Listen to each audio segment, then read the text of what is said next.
Malheureusement, par les temps qui courent, nous sommes nombreuses à devoir passer par des périodes où nous percevons des revenus ou un bas salaire. Que ce soit une situation permanente ou une situation temporaire, je vais vous donner 6 conseils que je me suis appliqués à moi-même pour pouvoir économiser dans certaines catégories de mon budget et trouver des astuces pour pouvoir mettre de l'argent de côté pour atteindre mes objectifs à un certain niveau.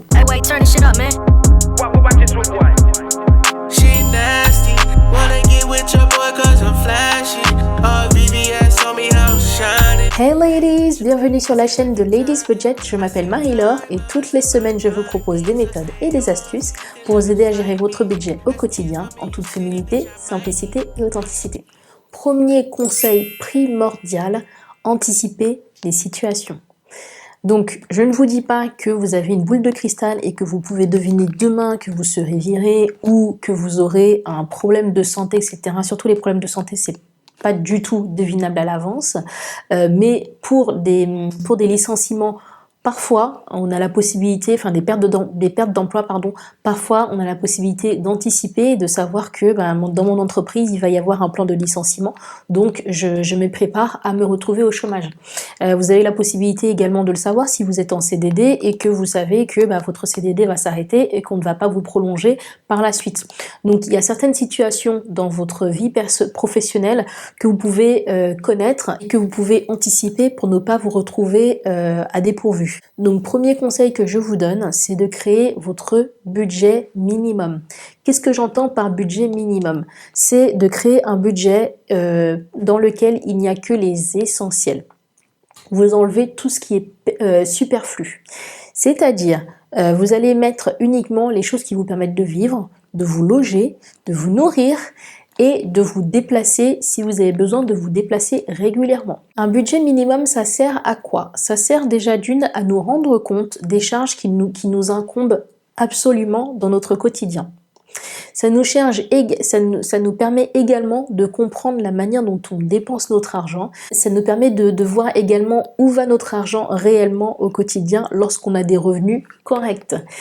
Souvent, on a de grosses surprises. Pour avoir déjà fait cet exercice avec plusieurs personnes de mon entourage et avec mes propres revenus, on se rend compte très rapidement qu'au final, on n'a pas besoin de tant que ça pour pouvoir vivre correctement et que le reste, c'est du surplus, c'est du nice to have. Deuxième conseil, vous pouvez utiliser la méthode des enveloppes. Alors, ça, c'est une méthode que j'ai utilisée pendant un temps quand j'ai commencé à gérer mon budget et à apprendre la gestion financière. Ça m'a permis en fait de me restreindre dans mes achats, d'économiser plus facilement, notamment dans mon budget alimentation, et de ne pas utiliser ma carte bleue comme si c'était des jetons de machine à sous. Vous voyez ce que je veux dire? Donc la méthode des enveloppes, je considère que c'est une bonne méthode au début, au milieu ou à la fin, peu importe où vous vous trouvez dans votre gestion financière, dans votre évolution au niveau de la gestion de votre argent. C'est une super bonne méthode à appliquer, surtout quand on a de bas salaires ou quand on a une baisse de revenus drastique. Troisième conseil, ajustez vos plus grosses charges, vos plus grosses dépenses. Notamment les plus grosses dépenses en général, c'est le loyer, c'est l'électricité. Maintenant c'est l'électricité, avant c'était pas le cas et maintenant ouais c'est l'électricité. L'alimentation, ça reste toujours une des plus grosses dépenses que l'on a.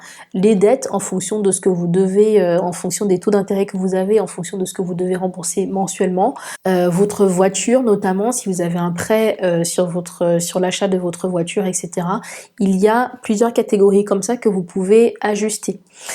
Je vous donne un petit exemple, votre loyer, si c'est un loyer qui est un peu trop important dans votre budget, un peu trop lourd dans votre budget, voyez éventuellement soit à louer une chambre que vous avez disponible dans votre appartement et louez-le à Airbnb si vous le pouvez, si vous êtes propriétaire notamment. Si vous avez la possibilité de déménager et de trouver un logement plus petit ou d'aller dans un endroit qui vous coûtera un peu moins cher, c'est une possibilité, surtout si vous savez que cette période de chômage va durer un peu plus longtemps que prévu ou que votre bas salaire sera sur une longue période de temps. Donc vous avez la possibilité de modifier d'ajuster votre loyer en fonction de votre situation particulière. Je vous donne ce conseil-là surtout, alors évitez de vous dire ah non mais non je peux pas déménager, c'est pas possible, ah mais non je peux pas louer ma chambre, etc., c'est pas possible, elle raconte n'importe quoi. On a trop souvent tendance à se dire que ces grosses dépenses là sont immuables, qu'elles ne peuvent pas bouger. C'est faux, elles peuvent bouger. On peut tout à fait changer d'appartement, on peut tout à fait louer un espace que l'on a de disponible, ou un garage que l'on a de disponible qu'on n'utilise pas, ou une cave que l'on n'utilise pas et que l'on peut louer sans problème. Il y a la possibilité en fait dans ces grosses dépenses là qui nous paraissent juste mais hallucinante et insurmontable, il y a toujours moyen d'ajuster, il y a toujours moyen de négocier, il y a toujours moyen de changer. Je vous le dis comme d'habitude, je vous le dis souvent, la vie est une question de choix. Dans ces grosses dépenses-là, vous avez également des choix que vous pouvez faire pour vous permettre de continuer à vivre correctement. Si jusqu'ici cette vidéo vous plaît, n'hésitez pas à le mettre en commentaire, à liker. Dites-moi également comment vous faites, vous, si vous êtes dans une de ces situations-là, comment vous faites pour pouvoir économiser de l'argent et ajuster vos différentes catégories de budget par rapport à votre situation. J'aimerais vraiment savoir et qu'on puisse échanger ensemble dans les commentaires. Quatrième conseil, ajustez votre budget nourriture. Le budget alimentation, ça fait partie des... à chaque fois je reviens dessus dans chaque vidéo, je sais, mais parce que c'est très souvent une des plus grosses dépenses variables. C'est une dépense variable, ce n'est pas une dépense fixe comme ce que je vous ai, comme ce que je vous ai énuméré juste avant. C'est une dépense variable et c'est très souvent la plus grosse dépense variable que l'on ait. On a souvent des difficultés à réduire notre budget alimentation. Pourquoi ? Très souvent parce que on va acheter des aliments dont on n'a pas besoin parce que notre frigo est plein et nos placards aussi.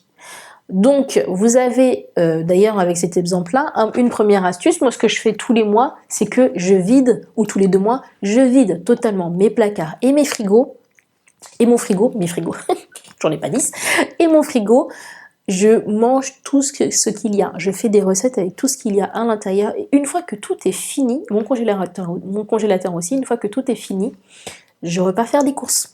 Je pars faire des courses avec une liste. D'accord ? Je peux faire des courses également avec en tête des recettes que je vais faire. Donc, je sais exactement ce que je dois acheter. Et si au final, j'ai un petit peu de marge qui me reste, soit j'économise cet argent-là ou je l'utilise pour une autre catégorie de mon budget, ou alors je me fais un petit peu plaisir et je m'achète des petites friandises, des trucs qui vont faire plaisir à ma famille. Voilà comment je gère mon budget alimentation. Il y a des mois où c'est plus difficile que d'autres. Il y a des mois, notamment des mois de fête que l'on va partager en famille.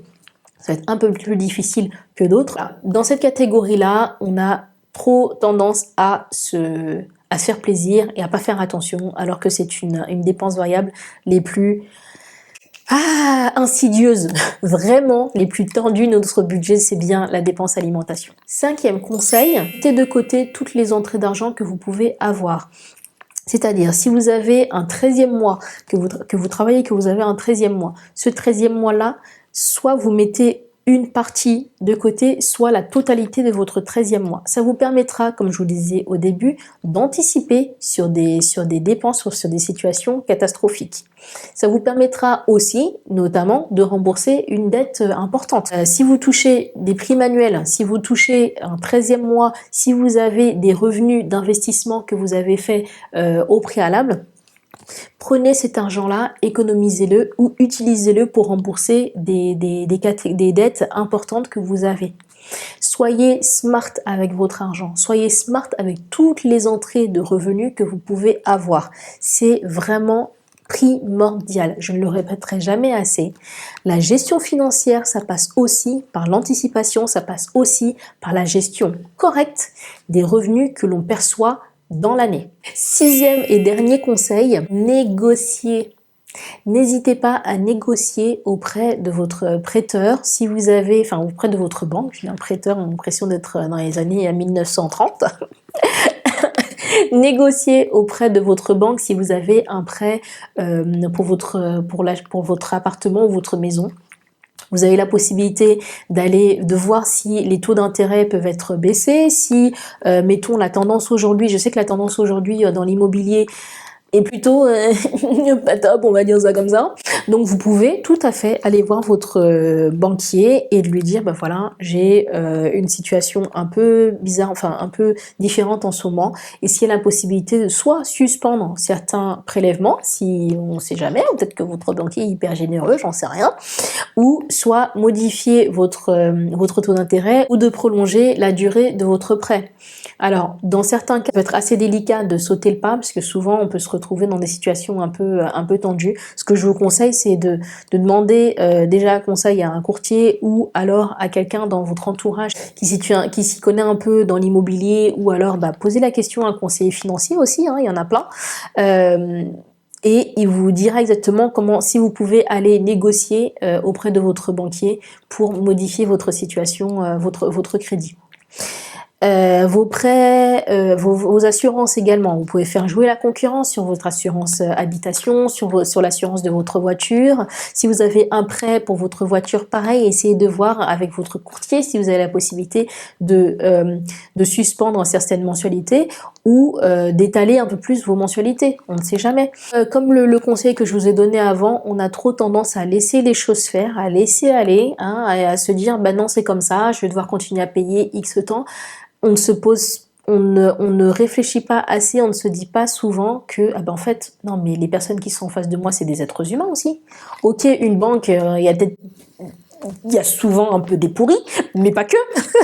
Il y a des personnes qui sont très compréhensives, et si vous aviez avant notamment une situation qui était très correcte et que maintenant vous n'avez plus la possibilité de vivre aussi bien que vous pouviez avant, cette personne peut être tout à fait compréhensive et se dire ok c'est vraiment temporaire, je vais lui permettre de respirer un peu, de souffler un peu pour voir venir, et par la suite sa situation va changer. Il y a toujours moyen de négocier, il y a toujours moyen de parler, parce qu'en face de vous avez des humains, vous avez des personnes qui comprennent que la situation est dure, il y a des personnes qui comprennent que on ne peut pas tout le temps avoir des carrières linéaires. Ça n'existe pas, ça n'existe plus en tout cas. Donc voilà, testez, négociez. Vous pouvez avoir franchement très souvent de très très bonnes surprises. Et voilà, c'est tout pour moi. Si on devait résumer en un seul mot tout ce que je viens de vous dire, c'est l'audace. L'audace. La vie est faite de choix, comme je vous le dis à chaque fois. Ayez l'audace de négocier, ayez l'audace d'ajuster, ayez l'audace de changer les choses, ayez l'audace d'utiliser correctement vos revenus pour vous permettre d'atteindre vos objectifs, même si ce n'est pas les objectifs les plus énormes que vous ayez. Essayez d'atteindre le palier au-dessus avec votre situation particulière. Voilà, si cette vidéo vous a plu, n'hésitez pas à la liker, la partager et abonnez-vous à ma chaîne. Suivez-moi également sur Instagram, je partage régulièrement mon quotidien. Et puis je vous dis à la semaine prochaine. See you ladies!